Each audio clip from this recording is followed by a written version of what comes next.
Hello दोस्तों, अगर आप एक एनआरआई हैं या आप किसी फॉरेन कंट्री में रहते हो जैसे यूएसए, कनाडा, यूके, यूएई या किसी भी बाहर के कंट्री में, हमारा सबसे बड़ा कंसर्न ये होता है कि हर महीने हमें किसी न किसी वजह से इंडिया के बैंक में कुछ ना कुछ फंड्स ट्रांसफ़र करने होते हैं और जल्दीबाजी में बिना सोचे समझे हम कोई भी ट्रांसफ़र मेथड यूज़ कर लेते हैं, जहाँ पे हम ये भी नहीं देखते कि हमें क्या फॉरेन एक्सचेंज रेट मिल रहा है या फिर हम कितनी फीस पे कर रहे हैं। हर साल जो इंडिया में एनआरआईज़ की तरफ से फंड ट्रांसफ़र किए जाते हैं वो $100 बिलियन से भी ज़्यादा होते हैं, बट उसके ऊपर $5 से $7 बिलियन से ट्रांजेक्शन फीस होती है। जब हम साल में कभी कभार मनी ट्रांसफ़र करते हैं तब तो हम इन चीज़ों पर ध्यान नहीं देते, बट जब हम रेगुलर बेसिस पे इंटरनेशनल ट्रांसफ़र करना शुरू करते हैं तब हम नोटिस करते हैं कि बेवजह ही इन फीस में और ट्रांजैक्शन रेट्स में बहुत ज्यादा पैसा खराब कर रहे हैं। मेरे को कनाडा में रहते ऑलमोस्ट 12 साल हो गए। इस वीडियो में आपको टॉप 5 फास्टेस्ट वे बताऊंगा for money transfer to India. वैसे तो बहुत से देशों के लोग इन कंट्रीज में रहते हैं जो सेम सर्विसेज यूज करते हैं और सेम वजह से ये बहुत सा पैसा खराब करते हैं, तो ये वीडियो उनके लिए भी यूजफुल होगा। तो जो भी हिंदी लैंग्वेज समझता है इस वीडियो का फायदा उठा सकता है। तो चलो बिना टाइम को खराब के इस वीडियो को स्टार्ट करते हैं। मेरी टॉप 5 की लिस्ट में नंबर 5 पे है हमारे ट्रेडिशनल बैंक। डजंट मैटर आप किसी भी कंट्री में रहते हो, मैं कनाडा में रहता हूँ, यहाँ सबसे बड़े बैंक हैं टीडी, आरबीसी, स्कोशिया बैंक, सीआईबीसी और बीमो। नो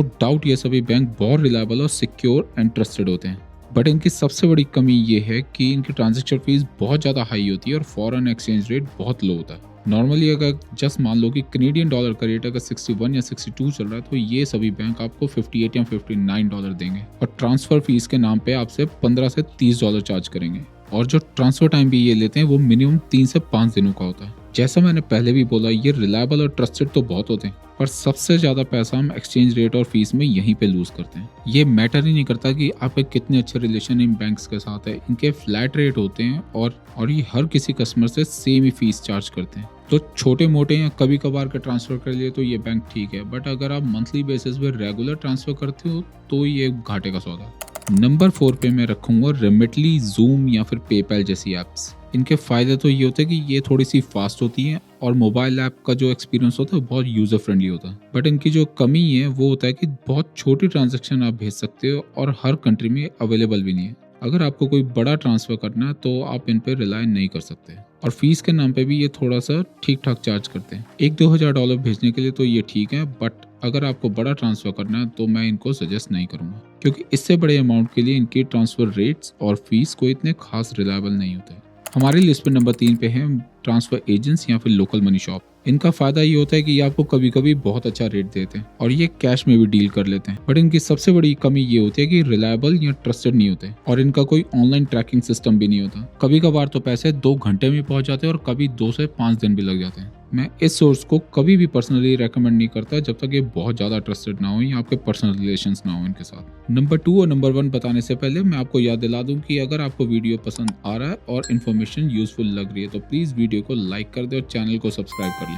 मैं फ्यूचर में एनआरआई फाइनेंस से जुड़े हुए हर एक इशू पे वीडियो लाने वाला हूँ। तो चलो वीडियो को कंटिन्यू करते हैं। नंबर 2 पे ट्रांसफर वाइज अकाउंट आपने सुना होगा, बहुत सारे एड्स इसके आते हैं और मेरे एक्सपीरियंस के हिसाब से मल्टी करेंसी यूज के लिए बेस्ट प्लेटफॉर्म है। वाइज एक तरीके का बैंक अकाउंट है और ये गेम चेंजर है। मेरे हिसाब से कोई भी एनआरआई है या किसी भी फॉरेन कंट्री में रहता है, वाइज का अकाउंट उसके पास होना ही होना चाहिए। आप इसको बहुत इजीली ओपन कर सकते हो और सेकंड्स के अंदर एक कंट्री से दूसरे कंट्री में पैसे ट्रांसफर कर सकते हो। ये मल्टीपल करेंसी सपोर्ट के साथ साथ लोएस्ट ट्रांसफर फीस लेते हैं और इनका फॉरेन एक्सचेंज रेट बहुत बढ़िया होता है। मैं इसको पर्सनली बहुत ज्यादा यूज करता हूँ, मेरे हिसाब से इससे अच्छा कोई प्लेटफॉर्म है नहीं। ये फ्रीलांसर्स या फिर इंटरनेशनल बिजनेस करने वालों के सबसे बढ़िया अकाउंट। इसकी सिर्फ एक कमी है कि इनका कस्टमर सर्विस सिर्फ ईमेल बेस्ड है और कई बार रिस्पॉन्स आने में थोड़ा सा टाइम लग जाता है, बट इस कमी के अलावा इस प्लेटफॉर्म की एक भी कमी नहीं है। मैंने अपना वाइज का रेफरल लिंक डिस्क्रिप्शन में दिया हुआ है, आप उसको यूज करके बहुत इजीली अकाउंट ओपन करा सकते हैं और सिर्फ आप ही नहीं, आपके रिलेटिव या फैमिली जो इंडिया में रहते हैं वो भी इसका फायदा उठा सकते हैं। मैं एक चीज क्लियर करना चाहूंगा कि ये वीडियो कोई स्पॉन्सर नहीं है। इस वीडियो में दी हुई हर एक इन्फॉर्मेशन मेरे पर्सनल एक्सपीरियंस पे बेस्ड है। तो चलो इस लिस्ट के नंबर 1 की बात करते हैं। मेरे हिसाब से नंबर 1 है western union mobile app. Western union दुनिया की सबसे पुरानी और ट्रस्टेड मनी ट्रांसफर कंपनी है। ऑलमोस्ट ये दुनिया के हर एक कंट्री में अवेलेबल है